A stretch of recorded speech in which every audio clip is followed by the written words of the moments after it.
C'est bon? C'est Nadja. Allô? Bien, nous allons prendre une autre question. J'avais une question. J'aimerais savoir ce que c'est le centre du sang de Jésus. Le centre du sang de Jésus. Oui. Là, franchement, je ne sais pas si c'est moi qui vais répondre à la question. Qu'est-ce que le centre? Le centre du sang de Jésus. Grosse question. Bon, écoutez, essayez d'expliquer parce que franchement, sinon ben, je ne dirai absolument rien parce que je ne comprends même pas la question. Non, parce que... Qu'est-ce que le centre du sang de Jésus? Je me pose la question de savoir de quoi est-ce qu'on va parler là-dessus. Non, c'est juste que moi je l'ai entendu. Oui. Mais je l'ai entendu dans un audio que tu as fait. Mais Oui. c'est vrai que j'ai pas compris exactement de quoi justement ça parlait. Ben attends, c'est pour ça, ça que c'est ça que je dis. D'accord. Il faut beaucoup plus peut-être me faire réécouter l'audio parce que D'accord. j'en ai produit hein, Oui. près de 1500 alors. De 3 heures, de 30 minutes. Qu'est-ce que le centre du sang de Jésus? Le centre. Je suis en train de réfléchir en même temps que je parle pour essayer de trouver qu'est-ce que j'ai parlé. Qu'est-ce que le centre du sang de Jésus? Le centre, le centre. Ça parlait de quoi? Alors, faudrait que je te prenne le CD. D'accord. Oh là là. Bon, si c'est dans un CD, Oui. c'est que ça, c'est avec beaucoup d'autres choses. Oui, bien sûr, il y avait beaucoup d'autres choses. Le centre du sang de Jésus. Il me semble que tu avais dit que c'était la lumière de vie. La lumière de vie.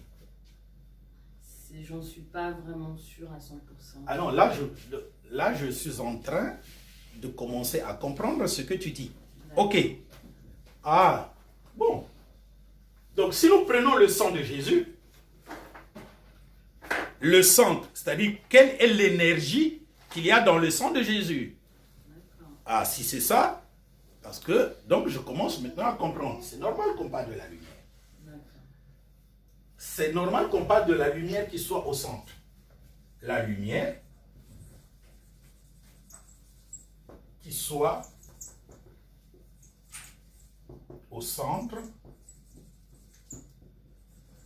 du sang de Jésus. Bien. Donc ça parle de quoi? Si vous prenez le sang, c'est du sang naturel, hein? Le sang de notre Seigneur. Qu'est-ce qui est au centre? Mais ça ne peut être que la lumière. Et au-delà de la lumière, il n'y a rien qui puisse encore être. C'est comme on dit, aujourd'hui vous avez le zinc. Le zinc est une molécule qui doit avoir des atomes. Cet atome, si vous le disséquez, ça va produire de la chaleur. Oui. Ou du feu. Mais ce feu-là est de la lumière. Quand vous prenez l'hydrogène, la molécule de l'hydrogène, vous le divisez, vous avez les atomes. Et quand vous divisez les atomes de l'hydrogène, vous avez quoi? La bombe atomique, donc du feu. C'est peut-être dans ce sens-là que je disais que au centre du sang de Jésus, il y a la lumière. Si c'est dans ce sens, ça marche. D'accord. Mais c'est comme tu disais l'autre fois que justement le feu c'est la base de tout. Oui, le feu est la base de tout. Justement parce que je voudrais vous faire comprendre c'est quoi le feu. Aujourd'hui, on n'a pas encore trouvé la formule du feu, purement et simplement parce qu'on ne peut pas trouver la formule de l'esprit, car le feu c'est l'esprit. C'est tout simple que ça. C'est une question d'attention. c'est une question de compréhension toute simple. La Bible dit, l'Esprit du Seigneur remplit l'univers. N'est-ce pas? Or, c'est quoi l'Esprit de Dieu? Est-ce de la matière? Est-ce quelque chose d'invisible? C'est le problème que l'on pose avec le feu. Est-ce que le feu est de la matière? Est-ce que le feu est immatériel? Cette question se pose parce qu'on ne trouvera pas la réponse. Car tout simplement, le feu, c'est l'esprit. Le feu qu'on retrouve sur la terre est une partie de l'esprit. Donc on ne peut ni trouver sa formule, on ne peut ni le maîtriser. La preuve en est qu'il est dans toute la matière. Le feu est dans toute la matière. Vous prenez un morceau de bois sec, vous prenez un autre morceau de bois sec, vous le frottez, il y a du feu qui va jaillir. Parce que le feu est dans toute la matière. Si le feu est dans toute la matière, qu'est-ce que cela veut dire? Ça veut dire que le centre de toute matière, c'est le feu. Maintenant, si vous voulez réfléchir comme les savants du siècle de lumière qui voulaient nous démontrer entre la matière et l'esprit, qu'est-ce qui est en premier, finalement, ils n'ont pas pu trouver qui est en premier entre la matière et l'esprit parce qu'ils se sont tellement divisés jusqu'à aujourd'hui qu'ils n'ont pas encore répondu à cette question. C'est comme quelqu'un qui voudrait, n'est-ce pas, poser la question pour savoir qu'est-ce qui est premier entre l'œuf et la poule. Vous savez que les scientifiques ont dit que c'est la coque de l'œuf qui est premier parce qu'ils ont fait des études. Mais franchement, vous savez, dans tout ce que vous dites des scientifiques, ne nous entraînez pas dans des fables. C'est quoi une fable? Vous prenez aujourd'hui une coque, une coquille, n'est-ce pas, d'œuf, et vous voulez me dire que c'est ça qui a été en premier. Vous partez de quelle base? Vous êtes en train de réfléchir avec nous en nous donnant des certitudes. Sinon, franchement, vous n'avez pas de base. Parce que ce sont des questions qu'on ne devrait pas poser. Toi, tu es né au XXe siècle. Tu voudrais nous faire connaître qu'est-ce qui a été en premier sur ce qui a existé des centaines ou des milliers d'années. Vous voulez qu'on comprenne la chose comment?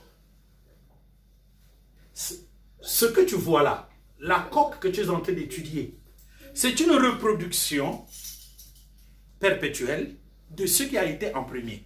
Qu'est-ce qui a été en premier? C'est très simple. Il fallait bien qu'il y ait un œuf sous terre pour que cela devienne une poule. L'œuf a été sous terre. Et si l'œuf a été sous terre, c'est que il y a même un problème qui se pose. L'œuf a premièrement été sous terre. Or, quand l'œuf était sous terre, l'œuf était à la fois œuf et à la fois poule. Parce que ce qui deviendra poule est à l'intérieur. Conséquemment, la question que nous nous posons, entre l'œuf et la terre qui est en premier, voilà la question que nous poserions. Entre l'œuf et la terre qui est en premier. Parce que dans l'œuf, il y a la poule. Vous ne pouvez séparer ni l'œuf ni la poule. Pourquoi? Parce que la poule n'est rien d'autre qu'une mutation de l'œuf. Donc c'est la même chose. Lorsque nous parlons d'une mangue et d'un manguier, qui est premier, c'est la même chose. Or, la Bible nous dit que toute sémence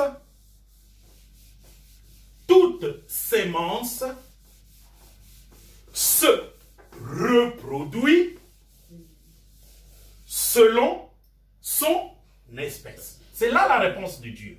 Toute sémence se reproduit selon son espèce. Bien. Je ne sais pas si vous avez compris quelque chose. Oui, Vous êtes tenté de comprendre, mais Vous ne comprenez pas.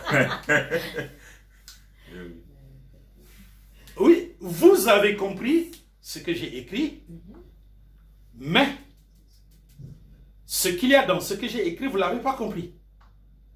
Maintenant, je vais vous expliquer.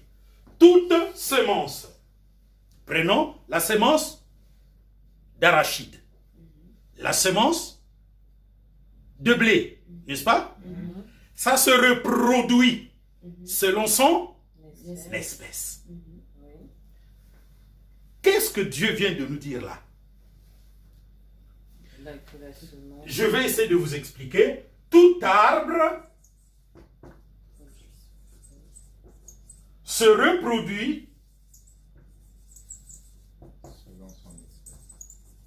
selon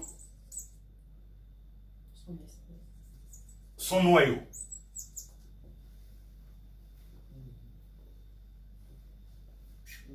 Il dit que l'arbre était... que c'était l'arbre qui était l'arbre. Non, c'est le noyau. C'est le noyau. C'est le noyau. Tout arbre ne sera connu comme étant un arbre qu'à partir de son noyau. Or, le noyau d'un arbre porte l'arbre. Sans noyau, il n'y aura pas un arbre. Sans sémence, il n'y aura pas l'espèce. La sémence n'est rien d'autre que l'espèce. L'arbre n'est rien d'autre que le noyau. Quand vous avez un grain de citron, vous le prenez parce que vous l'avez déjà vu. Sinon que si c'est la première fois, eh bien ce grain-là, vous ne pourrez savoir ce que cela est que quand il va se reproduire. Donc on peut dire aussi, sans Jésus homme, on ne serait pas là. Mais c'est ça, la perfection. La semence originale. C'est ça le problème que nous avons. Arbre de vie. Et donc, si vous êtes en train de comprendre, toute humanité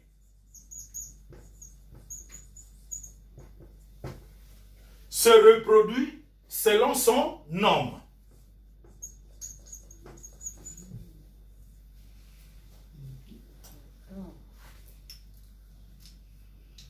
Si nous tous sur cette terre, nous réfléchissons ainsi, nous avons tout compris.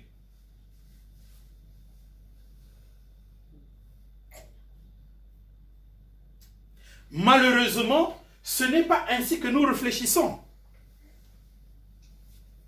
Mais pourquoi dit-on tel père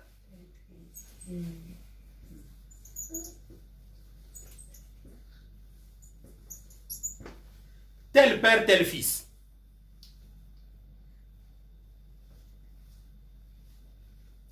Parce que tout simplement, le fils est le noyau du père.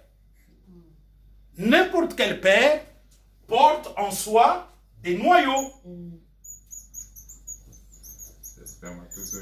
Voilà. Ces noyaux-là vont nous donner des fils.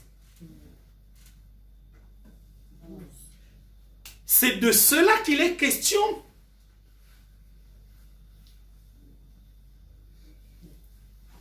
Jésus, fils de Dieu.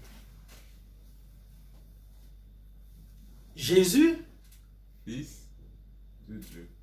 Non, c'est Jésus qui a produit Dieu. C'est Jésus qui a produit Dieu. Oui. Et Jésus, c'est Dieu. Ben, c'est Jésus qui a produit Dieu. C'est Jésus qui a fait que Jésus soit appelé Dieu. C'est Jésus qui a fait que lui, Jésus, il soit appelé Dieu. Donc, entre Jésus et Dieu, c'est Jésus qui a été en premier. Parce que Dieu, c'est un objet d'adoration. Dieu, c'est rien. Même dans la compréhension, c'est ce qu'on essaie de vous faire comprendre. Attention, qui est votre Dieu? Parce que ton Dieu peut être Satan. Effectivement. Ton Dieu peut être ton grand-père, ta maman, ton père, Ton argent. C'est vrai. ton argent. Ta femme même. Ta femme, tes fétiches, c'est ça le mot Dieu. C'est un objet d'adoration. Et donc nous adorons l'homme Jésus. Sinon, eh ben, vous allez arriver à un niveau de ne plus rien comprendre. Et c'est pourquoi beaucoup de personnes, ne comprenant pas ces choses, ils ne peuvent pas voir la main de Dieu. Parce que vous devez savoir qui est votre Dieu. Votre Dieu peut très bien être Satan. On se dit, oh Jésus, ça peut très bien être Satan. Quand nous prenons Actes des Apôtres, chapitre 16, 16 à 20, nous nous retrouvons avec une femme qui dit la vérité sur Paul. N'est-ce pas? Oui. Elle disait la vérité sur Paul.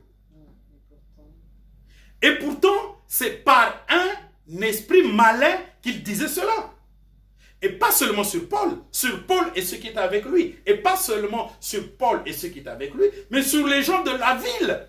Donc, auprès de cette femme, hommes et femmes s'en allaient prendre des choses pour leur avenir ou pour leur passé. Ils allaient apprendre ce qu'eux-mêmes parfois ne connaissaient pas. Et quand cela arrivait, ils avaient le désir de retourner encore vers cette femme. Donc cette femme devenait leur Dieu. Pourtant, ce Dieu-là, c'était le diable. Parce que Paul, fatigué que cette femme les suive, espérant trouver de l'argent, il a dit, mauvais esprit, sort au nom de Jésus. Et le mauvais esprit est sorti. Et cette femme ne pouvait plus prédire l'avenir. Le mauvais esprit était sorti. L'énergie de cette femme, c'était Satan. Parce que c'était un mauvais esprit. Le problème que nous avons dans la compréhension de la Bible se situe juste à ce niveau-là. Toute sémence se reproduit selon son espèce. Une sémence est un grain. Quelle est l'espèce d'un grain? C'est ce qu'il y a à l'intérieur. Ce qu'il y a à l'intérieur, c'est ça qu'on appelle l'espèce. Donc la sémence porte en soi son espèce. Or, c'est cette sémence qui va donner un arbre. C'est-à-dire qui va extérioriser ce qu'il y a à l'intérieur de lui. C'est cela que je vous ai écrit. Donc, qui est le créateur de l'univers? Qui a créé l'univers? Eh bien, je vous apprends que Jésus a existé avant l'univers.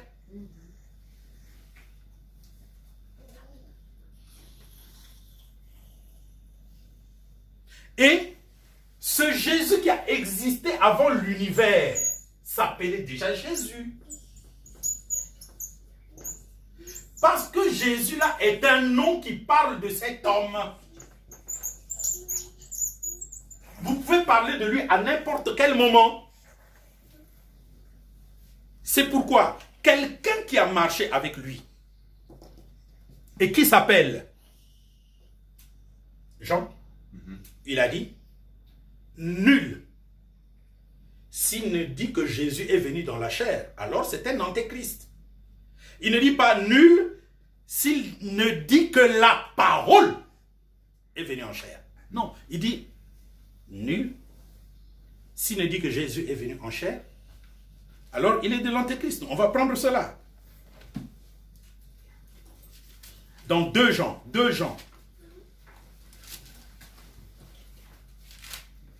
versets 7 à 11. Car plusieurs séducteurs sont entrés dans le monde et ne déclarent pas publiquement que Jésus-Christ est venu en chair. Celui qui est tel, c'est le séducteur et l'antéchrist. Vous n'y êtes pas encore. Non. Je vous laisse le temps d'arriver à 2 Jean. 2 Jean. Ce n'est pas Jean chapitre 2, mais 2 Jean. Donc, après 1 Jean et avant 3 Jean. 2 Jean. Deuxième épître de Jean. Vous y êtes? Oui. Car plusieurs séducteurs sont entrés dans le monde et ne déclarent pas publiquement que Jésus-Christ est venu en chair. Nous avons Jésus-Christ, n'est-ce pas, qui est venu Chair. en chair.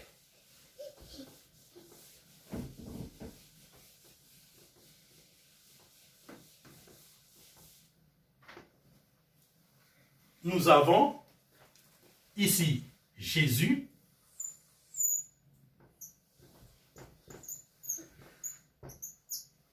n'est-ce pas? Il va venir en chair.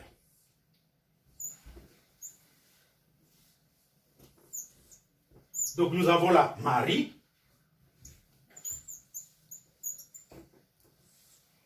Et Marie va donner au monde Un enfant. La Sainte Chose. il va donner au monde Jésus.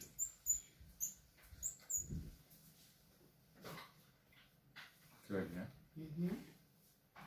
Le problème qui se pose, c'est que ce Jésus-là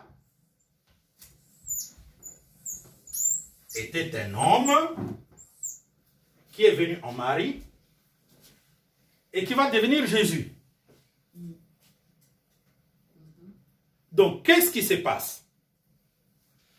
Cet homme va devenir une sémence.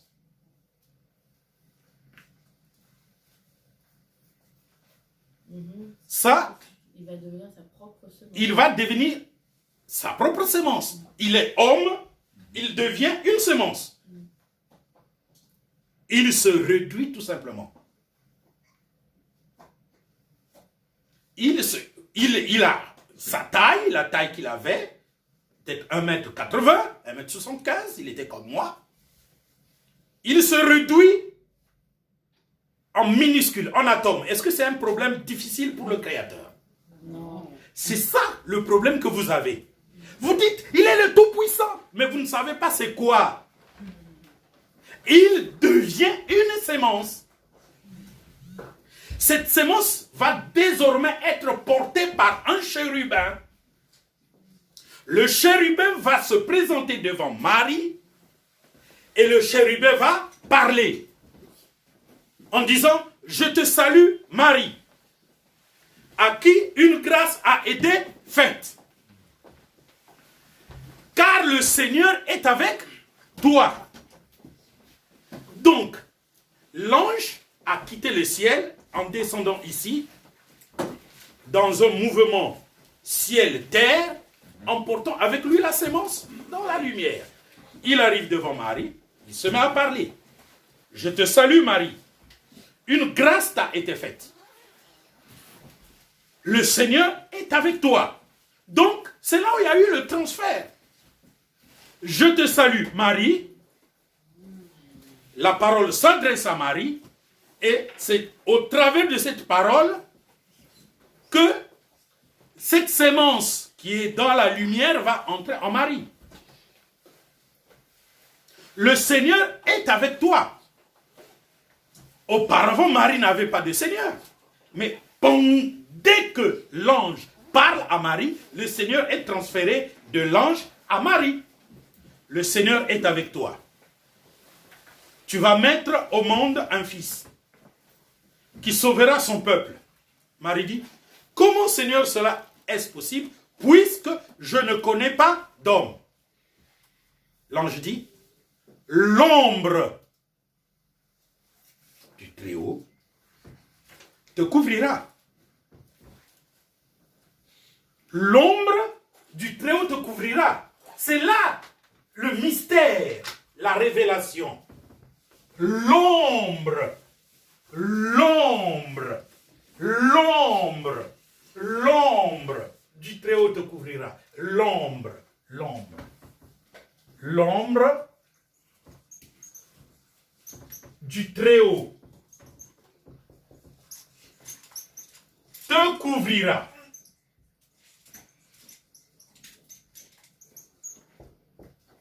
C'est simple. C'est quoi l'ombre? C'est là le problème. Le mot ombre, remplacez-le par statue. Image. Quoi? Image. Non, moi je n'aime pas utiliser le mot image parce que le mot image, vous l'avez cartographié dans votre esprit comme étant une vision. C'est pourquoi je préfère le mot statue. Parce qu'en fait, le mot statue, c'est chose, la chose. La chose. Donc, l'homme.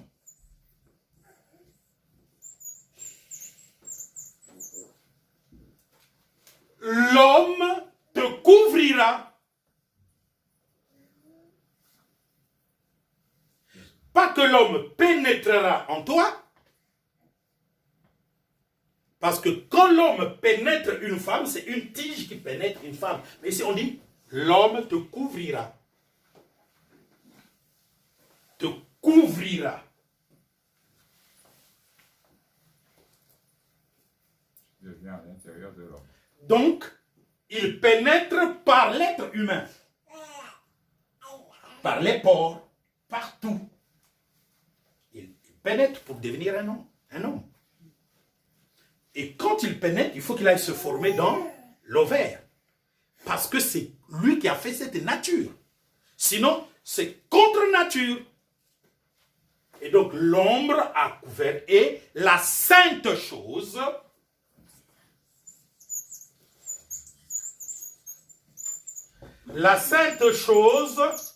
qui naîtra de toi,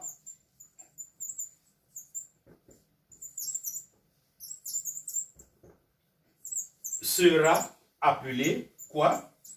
Fils de Dieu.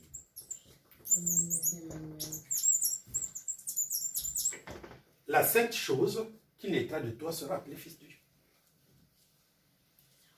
Mais pourquoi on dit que c'est une sainte chose?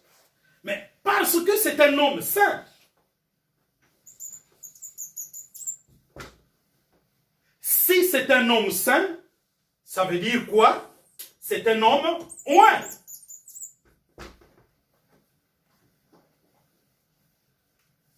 Donc pour la première fois, on a un homme qui est oint.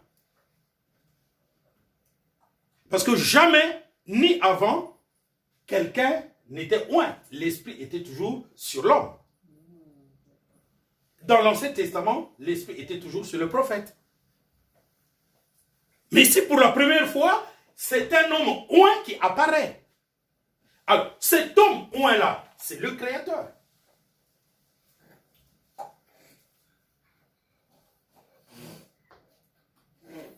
En tout, il doit être le premier. Voilà pourquoi on dit il est le premier et le dernier. Il ne doit pas seulement être le premier, mais il doit être le premier et le dernier. Il doit englober tout. Parce que c'est lui qui est le créateur. C'est lui l'éternel. Le premier et le dernier veut dire que c'est lui le créateur. Le premier et le dernier, c'est la boucle. Le premier et le dernier. Je veux juste comprendre. Quand le Seigneur Jésus est rentré à l'intérieur de Marie pour devenir un enfant, donc le Saint-Esprit, il était où? Parce que quand il a eu son baptême, le Saint-Esprit est venu après. Mais le Saint-Esprit, lorsqu'il est rentré en Marie, il était où? Parce qu'il était plus, enfin, je sais pas si ma question elle est claire, mais Non, moi je suis en train de te regarder pour que tu éclaircisses bien ta question. Ben, en fait, ce que je veux savoir, c'est que lorsque l'ombre a couvert Marie, le bébé Jésus se formait en tant qu'être bébé. Il n'y a pas eu une ombre qui a couvert Marie. Enfin, l'ombre. Voilà. C'était une façon de faire comprendre à Marie autre chose. Parce que, à la question, comment moi je deviendrai enceinte parce que je ne connais pas encore d'homme, on va lui répondre, écoutez, ça ne viendra pas comme un homme peut enceinte une femme. Mais ça viendra comme Dieu peut enceinte une femme. Ça, c'est clair. Donc, c'est pas comme un homme donne un enfant à un homme, mais comme Dieu donne un enfant à un homme. Donc, ce vocable-là, l'ombre du Très-Haut te couvrira. C'est tout simplement ça. D'accord. En plus, ce vocable-là est la répétition de ce que Dieu avait dit à nos premiers parents. Il a dit à nos premiers parents, je vous mets à l'épreuve. Il y a deux possibilités de vous reproduire, soit sexuellement, soit par la vertu du Saint-Esprit. Sexuellement, l'homme doit pénétrer une femme. Par la vertu du Saint-Esprit, l'ombre de Dieu, l'ombre du Saint-Esprit, doit couvrir une femme. Ça, c'est peut-être nouveau pour un lecteur de la Bible, mais pour celui en qui Dieu augmente la connaissance aujourd'hui, il va se rendre compte que ce n'est pas nouveau ça. C'est la première chose que Dieu a dit à l'être humain pour la reproduction. Et je prends tout mon temps pour vous l'expliquer. Dans 4 livres. Hein? Dans 4 livres. Aujourd'hui, ça fait 4 livres. Mais ce n'était pas ça ma question. Ma question, ce n'était pas sur l'ombre du Très-Haut. Parce qu'effectivement, tu nous as expliqué ça plusieurs fois.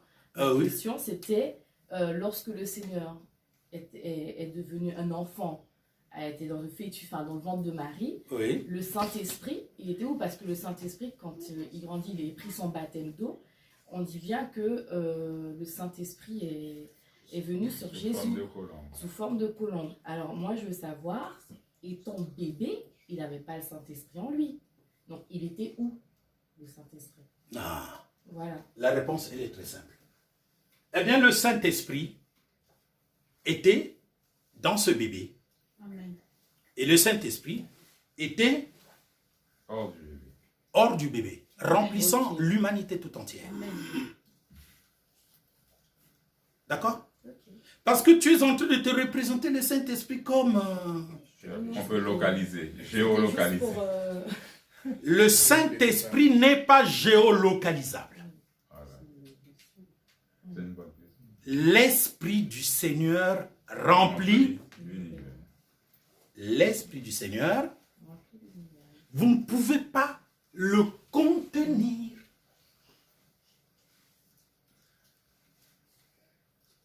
Ce que toi et moi nous avons reçu,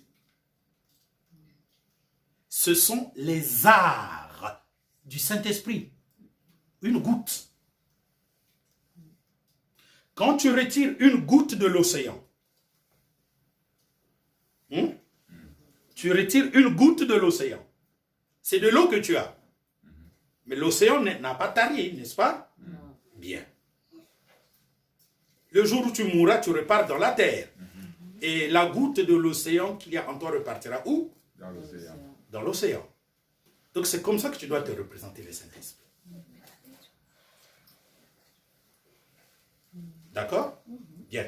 Maintenant, il y a une chose que tu dois comprendre, qui est très, très importante. C'est que, représente-toi que ça, c'est l'univers. N'est-ce pas? L'univers. Ça se représente bien comme ça. Tu sais que pour que ça soit l'univers, il faut que ça ait un commencement.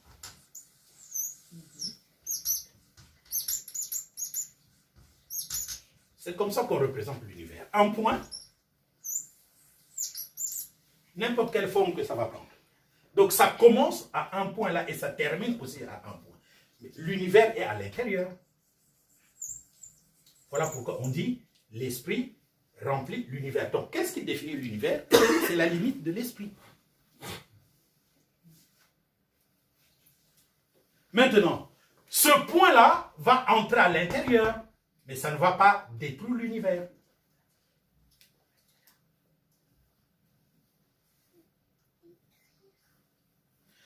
Après que le Seigneur ait créé cet univers, par quoi le Seigneur a-t-il créé cet univers?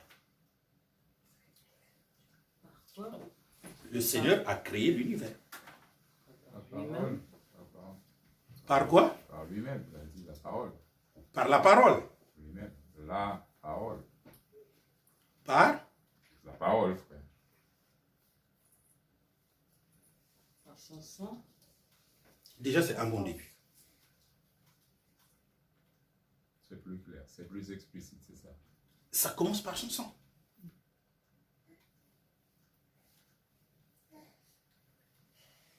Jésus, parmi ses noms, on l'appelle quoi? La sémence de vie, n'est-ce pas? Qui peut me donner un texte de la Bible où on considère Jésus comme étant La sémence de vie. la sémence de vie?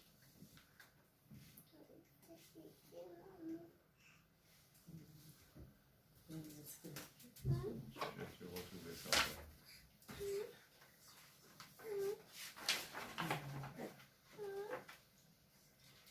Vous allez retrouver ça dans 1 Pierre, chapitre 1, 15 à 25.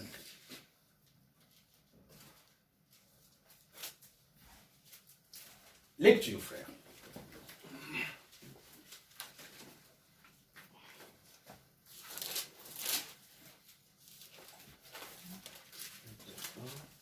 Oui, 15 à 25. Une longue lecture. Allons-y. Mais, puisque celui qui vous a appelé est saint, Celui qui vous a appelé est saint. Qui vous a appelé? Qui vous a appelé? Jésus. Ok. vous aussi soyez saints dans toute votre conduite. Selon qu'il est écrit, vous serez saints car je suis saint. Et si vous invoquez comme Père celui qui juge selon l'œuvre de chacun, Donc, celui qui vous a appelé, voilà ce que nous allons faire. Celui qui vous a appelé, ici on l'appelle encore Père, n'est-ce pas? Continuons. sans favoritisme, conduisez-vous avec crainte pendant le temps de votre séjour sur la terre. Vous savez que ce n'est pas par des choses périssables, par de l'argent ou de l'or, que vous avez été rachetés de la vaine manière de vivre que vous aviez hérité de vos pères, mais par le sang précieux de Christ. Celui, le Père, le sang précieux.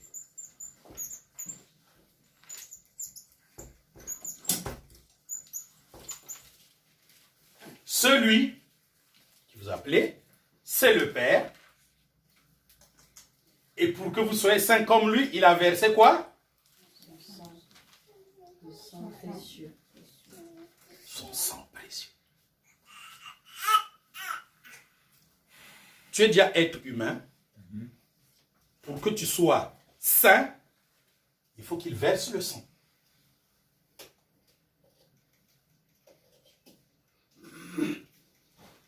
C'est pourquoi, dans la Bible, on dit il y a 3 choses que Jésus a amenées.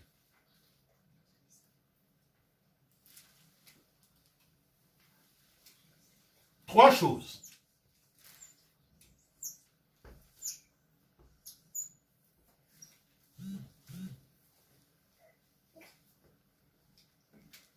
Ces 3 choses, c'est l'eau, le sang et l'esprit. L'eau, le sang, l'esprit. Et ces trois choses sont d'accord. Cela s'accorde.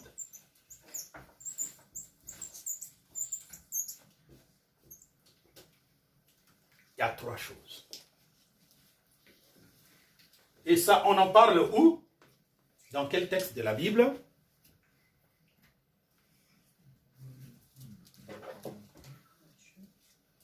Dans Matthieu. Il faut faire la lecture de la Bible. Dans 1 Jean, chapitre 5, versets 6 à 10. Lecture.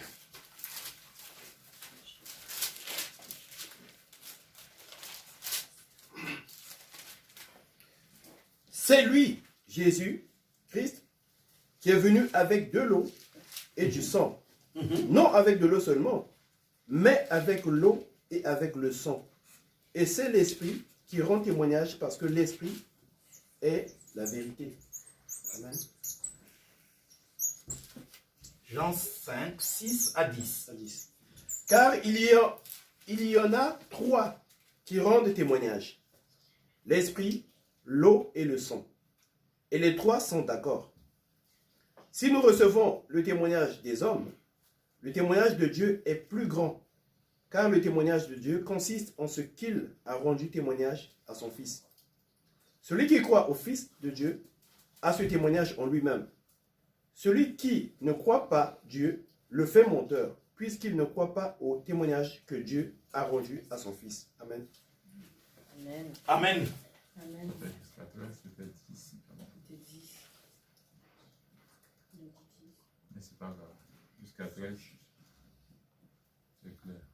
Hein? Tu veux qu'on aille jusqu'à 13? Non, on est arrêté jusqu'à 13, c'est pour ça. Non, 10. 10. Oh, je dis pourquoi là, moi? Oui, on peut aller jusqu'à 13. Et voici ce témoignage. C'est que Dieu nous a donné la vie éternelle et que cette vie est dans son Fils. Celui qui a le Fils a la vie. Celui qui n'a pas le Fils de Dieu n'a pas la vie. Je vous ai écrit ces choses afin que vous sachiez que vous avez la vie éternelle, vous qui croyez au nom du Fils de Dieu. Amen. Continuons. Le premier texte. On était au verset 19. 1 Pierre. Chapitre 1, au verset 19. On continue. Mais par le sang précieux de Christ, comme d'un agneau, sans défaut et sans tache, prédestiné avant la fondation du monde, il fut manifesté. L'agneau. L'agneau est prédestiné avant quoi? La fondation du monde. L'agneau est prédestiné avant quoi? La fondation du monde. Je veux l'attention, votre attention. Je retrouve le texte. C'est 1 Pierre. Combien, frère? Hein? C'est 1 Pierre. Chapitre 2. Non, Verset 1. Chapitre 1. Là, on est au verset 20. Là, on est au verset 20. Je reprends ce texte. Je reprends le verset 19. Mais par le sang précieux de Christ, comme d'un agneau sans défaut et sans tache, prédestiné avant la fondation du monde. Cet agneau, suivez-moi, cet agneau qui doit verser son sang, qui va te sauver, si tu y crois, n'est-ce pas, a été prédestiné à quelle époque? Avant la fondation du monde, selon Donc, le texte. Selon le texte, avant que le ciel et la terre ne soient, suivez-moi, avant que le ciel et la terre ne soient, qu'est-ce qu'il y a eu? Non, la fondation du monde, c'est le commencement. Donc, le monde et son commencement, c'est la même? Chose. Ok. on nous dit avant la fondation. Parce que quand on dit fondation, Mais c'est le sang, en fait. c'est quoi la fondation? Ben, c'est La fabrication. la base. Non, c'est quoi la fondation? Ben, C'est le début de la base, construction. c'est une base. C'est la base, ok? C'est quoi la base? Ben, c'est là où on creuse C'est le commencement de la vie. la construction. Le De la construction. c'est très important. La base, c'est quand on commence de construire. On pose la première pierre. C'est la première pierre. C'est ce qu'on appelle le commencement, la fondation. On pose la première pierre pour construire une maison.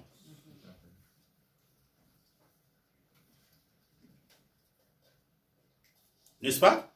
Sans le commencement de la construction, il n'y aura pas de construction. Donc, le commencement de la construction et la construction, c'est une même chose. Maintenant, on vous dit ceci. Que le sang de l'agneau a été prédestiné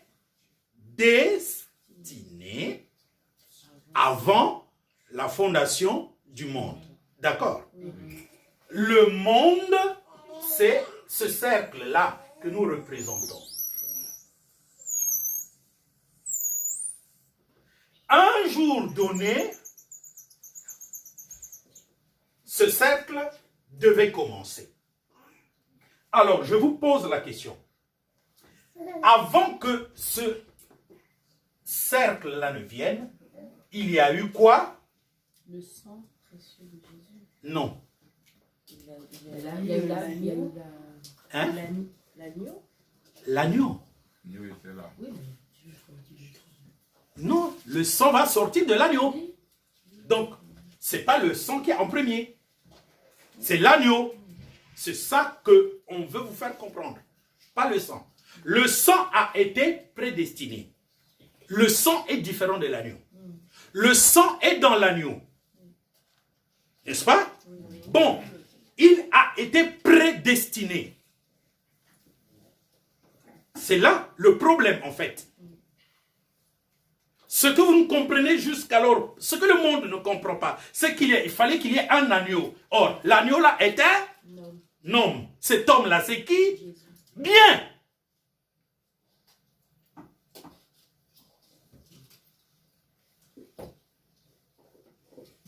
Donc, Jésus est là. Il n'y a pas encore de monde. Qu'est-ce que l'Écriture dit? On va prédestiner le sang. Qu'est-ce que ça veut dire? Il va falloir qu'il soit tué, que son sang coule. On va faire un Sacré programme. programme. On va faire un programme. Donc, l'homme fait un programme, un projet Un projet. de création du monde. Et ce projet-là, c'est lequel? c'est de mourir. Prédestiné. C'est de donner une destination à son sang. C'est quoi donner une destination à son sang? Je suis là. Comment je peux donner une destinée à mon sang? Dire que son sang va faire ci, va faire ça. Oui, comment je peux donner une destinée à mon sang? En même temps, c'est le Tout-Puissant. C'est Jésus. Hein? C'est Jésus qui... Non. Non, comment je peux Si vous voulez faire comprendre, des enfants. si vous voulez comprendre, ne réfléchissez pas par vous. La pensée. C'est ce que j'ai dit à mon frère. Ne réfléchis pas par toi parce que ça peut être ta réflexion qui ne corrobore pas. Je suis en train de vous dire, La pensée. c'est quand même bizarre. On dit que je ne suis pas en train de parler à des êtres humains. Je suis là. Comment je vais donner une destination à mon sang? En ayant des enfants. Non, mais il arrive ça. Je suis d'accord. En se multipliant. Je sais pas. C'est-à-dire que vous réfléchissez vraiment. La pensée. À un moment donné, je me dis, on dirait que c'est moi qui parle mal. Or, il faut parler ainsi. Je dis que je suis là. Moi, comment je vais donner une destinée? C'est quoi une destinée? Un avenir. Un avenir. Comment je vais donner un avenir à mon sang? Dans le crucifix. C'est donné à quelqu'un, mais je comprends pas. Non. Vous savez. En le planifiant, c'est pas ça que tu voulais. Vous savez, si vous ne comprenez pas Jésus, c'est parce que le secret est dans ce qui est dit. On essaie de vous ramener ça comme ça s'est passé pour que vous compreniez. Mais vous, au lieu d'être simple, vous avez du mal à être simple. Je vous donne une image. Je dis, bon, moi, c'est l'agneau. C'est la puissance. L'agneau. Je suis là, l'agneau. Hein? Et la chose doit être simple. Comment vous me comprenez? Comment je vais donner une destinée à mon sang? C'est par la puissance. Toi, tu dis c'est par la puissance. Par la puissance, c'est le moyen. Je dis comment? Par la pensée. Non. Par l'action, en fait. Oui, par l'action. Exactement. En faisant quoi? En mourant sur la croix. On n'est pas... En faisant la création. Il a fait un sacrifice. Hein? Il a fait quoi? Il a fait une action. Non, c'est-à-dire que vous ne comprenez pas. Quand vous dites en mourant à la croix, mais la croix n'est pas encore faite parce que le monde n'est pas encore fait. Ah, ok. En posant la première pierre. Non. Non. C'est dans le bloc en Je parle de moi. Oui, on a compris. Et représentez-vous que c'est moi, Jésus. J'ai du sang à l'intérieur de moi, oui ou non? Ah. Comment je vais déplacer mon sang? Ayant quelque chose par mon sang. Comment je vais déplacer mon sang? Eh ben, il faut qu'il se perce. Il faut que je me perce pour que mon sang sorte. Oui. Parce que le mot destiné, c'est une sortie. Oui, d'accord. Donc, il s'est percé lui-même pour que son sang puisse donner une Gicler. destination. Puisse gicler et donner le monde. Ok. Effectivement. On le savait en plus. Vous ne le savez pas. Oui, on Si, le on savait. le savait. Parce que Vous le savez. tu l'avais déjà écrit. Mais on l'avait pas... Tu as compris, ma soeur? Oui. Donc, il n'y a pas de monde. Je suis seul. Excusez-moi. Et puis, ce n'est pas du blasphème. Je suis seul. Je suis Jésus. Rien n'est fait. Pierre, qui a entendu. C'est-à-dire que représentez-vous que Pierre a compris tout l'Ancien Testament. D'accord? Il a suivi tout ce que Jésus a dit. Il veut nous expliquer comment Dieu a créé le monde. Il dit, avant la fondation du monde, donc il n'y a pas de monde. Parce qu'avant la fondation du monde, c'est qu'il n'y a pas de monde. Il y avait un agneau. Cet agneau-là prédestine son sang pour sauver l'homme. Vous ne devez pas commencer de parler du sang à la crucifixion parce que le monde n'est pas encore là. Donc, il faut qu'il se perce lui-même pour que le sang gicle. Donc, il déplace le sang. Parce que la prédestination, c'est le déplacement tout simplement. Donc, tu penses une destination. Donc, le sang est là, il faut qu'il soit à l'extérieur. D'accord? Donc, il faut qu'il se perce. Mais cependant, il n'a ni épée, ni couteau, ni quoi qu'il soit. D'accord? Maintenant, comment il va percer son sang? Il va... C'est pas possible. Tous les mouvements qu'on peut faire ne fera pas sortir le sang. Donc, je dois utiliser moi. Conséquemment, il n'y a que ça que je peux utiliser. Parce que je ne peux pas tirer ma denture. Il n'y a que l'ongle. L'ongle est fait pour grandir. N'est-ce pas? Je vais percer par mon ongle. Donc ça, c'est l'image le plus simple. Et quand le sang va sortir, je vais faire l'univers avec ce sang-là. D'accord? Est-ce que vous me suivez? Oui. C'est le principe universel. Donc, entre Jésus, qui est la sémence de vie, et la vie qui a été en premier, Jésus. Jésus. Donc, entre l'œuf et la poule, qui a été en premier, l'œuf. Entre la graine de blé et le blé qui a été en premier, c'est simple. Parce que Jésus est la sémence de vie. Ce qui va sortir de lui, c'est l'univers. C'est comme ça que les choses ont été premièrement. Maintenant, la question que posent les philosophes, c'est une question insensée. Pourquoi? Ils veulent en effet tuer la sémence. Parce qu'il n'y a pas de sémence qui ne contienne en son sein la vie. Ce n'est pas possible. Toute sémence a en son sein la vie. Son programme. Toute sémence a son programme de vie. à l'intérieur. Toute sémence a en son sein la vie. Pas le programme, la vie. La vie. Toute sémence a en son sein la vie. Donc l'homme va tirer de lui le monde.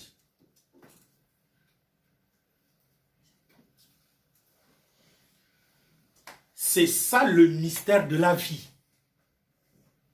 Et il va se répéter ainsi. Vous avez de l'hydrogène, vous le divisez, ça vous donne des molécules. Vous divisez la molécule, ça vous donne de l'atome. Vous divisez de l'atome, ça vous donne du proton. Vous divisez le proton, ça vous donne du neutron. Vous divisez le neutron, ça vous donne du feu. Donc dans cette goutte d'eau-là, il y avait un feu que vous ne pouvez vous représenter. Je ne sais pas si vous êtes en train de comprendre ce qu'on vous dit. Dans la goutte d'eau, il y a un feu qui peut détruire tout Paris. Et toi, tu avales beaucoup d'eau. Donc, tu avales tellement du feu. Et si on se met à diviser ça, ça va détruire tout ce que tu utilises même pour le diviser. N'est-ce pas? C'est ça le mystère. Ça s'appelle de l'infiniment grand à l'infiniment petit. De l'infiniment grand à l'infiniment petit. De l'infiniment grand à l'infiniment petit. On ne peut pas diviser ce qui est infiniment grand, car c'est ce qui est infiniment petit. En fait, ce que je viens de dire n'est rien d'autre que vous parlez de ça. Du plus petit sort l'arbre, de l'arbre produit le fruit. Donc, le processus de la fabrication de l'univers est un processus de multiplication. De lui, il forme un univers. Et il est obligé d'y mettre son atome dans l'univers pour donner un être humain. Et un être humain doit prendre de l'atome, le mettre dans un être humain pour donner un autre être humain. C'est pourquoi, que vous commencez la vie par Adam et Ève, vous allez avoir toute une humanité. Quand on commence la vie par toi et ta femme, il y aura une humanité, n'est-ce pas? Oui. Il y aura d'abord une famille, après un clan, après une tribu, après, voilà. C'est un principe. C'est-à-dire comment fonctionnent les choses que toi et moi, nous ne maîtrisons pas. C'est cela qu'on vous explique. C'est à cause de ce principe qu'il a choisi un homme, une famille, une tribu, un peuple qui est aujourd'hui en dispersion dans toutes les nations. C'est par rapport à ce même principe qu'il a fait ces choses-là. Est-ce que vous comprenez? Continuons. On est à la sémence de vie. Verset 19, je reprends. Mais par le sang précieux de Christ, comme d'un agneau sans défaut et sans tache, prédestiné avant la fondation du monde, il fut manifesté à la fin des temps à cause de vous. Bon. Cet agneau, prédestiné avant la fondation du monde, va créer maintenant le monde. Il va regarder le monde évoluer. En utilisant des êtres humains, en parlant aux êtres humains pour créer un moyen de salut. Il a permis beaucoup de temps et il a vu que ça n'a rien donné. Il dit, bon, je vais changer. Maintenant, comme j'ai habitué les gens qu'il faut que le sang sorte pour que la chose soit sanctifiée, donc il fallait qu'on tue les animaux pour que les gens soient sanctifiés, mais finalement, personne n'a été sanctifié par ça. Je vais verser mon sang, une fois de plus. Parce que c'est le seul moyen que j'ai.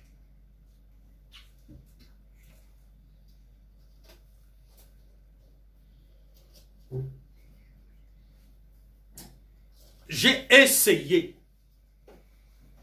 en versant le sang d'Adam pour faire une femme, pensant que les êtres humains qui naîtront là me comprendraient, mais ils n'ont toujours pas compris. Maintenant, je vais aller moi-même. Suivez, je vais aller moi-même. Moi, je vais aller. Je vais verser mon sang. Et désormais, qui croira à cette action-là sera sauvé. Il est venu, il a versé son sang. Avant de le verser, il a fait 3 ans et demi de prédication et d'enseignement pour que les gens comprennent ce qu'il va faire.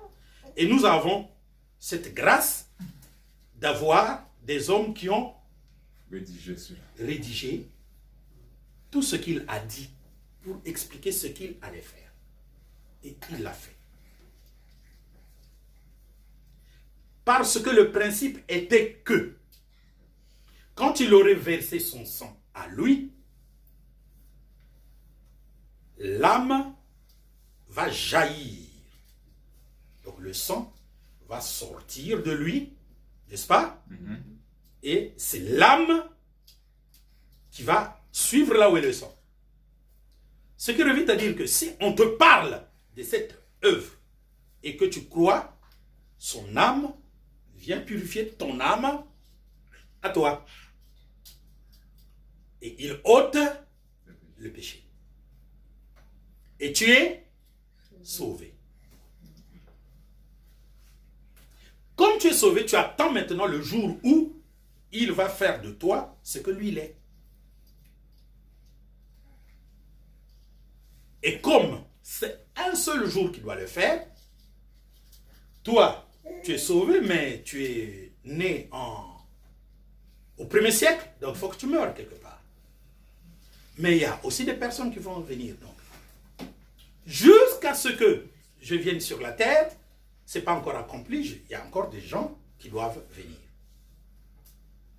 Jusqu'à ce que j'ai terminé avec l'humanité et sauvé un certain nombre de personnes, maintenant, je vais les rassembler en un seul lieu où je leur donnerai la capacité d'être à 100% égal à moi.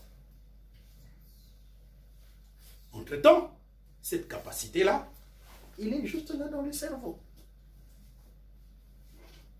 Que ceci soit détruit et devienne de la poussière, il va le rassembler, le remettre là, pour que ce cerveau donne la perfection à ce corps. C'est un programme qu'il fait. C'est pourquoi, à chaque époque, on te parle, depuis le 1er siècle, on te parle de cette œuvre-là. Tu dois y croire.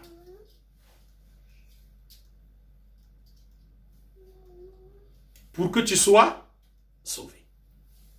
Tu ne dois être sauvé que par le message qu'il a prononcé lui-même. Aujourd'hui, vous retrouvez des prédicateurs avec un autre message que le message qu'il a donné lui. Donnez beaucoup d'argent et vous serez sauvés. Non, tu ne peux pas être sauvé parce que tu donnes beaucoup d'argent à l'œuvre de Dieu. Tu ne peux pas être sauvé parce que tu donnes beaucoup d'argent aux gens, aux pauvres. Non, ça ne sauve pas. Un être humain qui est né, qui n'a pas connu Jésus, peut avoir un bon cœur pour partager. Mais il n'a pas connu Jésus.